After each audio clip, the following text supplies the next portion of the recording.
امام ربانی حضرت مجدد الثانی رحمۃ اللہ علیہ آپ ایک جامد شخصیت نہ تھے بلکہ ایک حرکی شخصیت متحرک. حضرت اقبال نے اپنے نوجوانوں سے شکوہ اور گلہ کیا کہ تجھے آبا سے اپنی کوئی نسبت ہو نہیں سکتی، تو گفتار وہ کردار، تو ثابت وہ سیارہ، تو تو جامد ہے ہاتھ پر ہاتھ درے منتظر فردا ہو.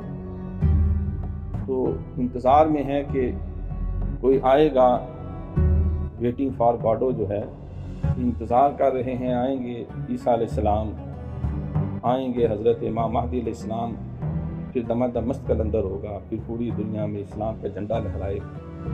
تو بھائی تم گاجر مولی کھانے کے لیے آئے، وہ اپنے حصے کا کام کریں گے، ہم نے تو اپنے حصے کا کام کرنا ہے. کلکم راعٍ وکلکم مسئول عن رعیتہ، خبردار تم میں سے ہر کوئی نگہبان ہے، ذمہ دار ہے، اور اس سے اس کے رعیت کے بارے میں پوچھا جائے گا.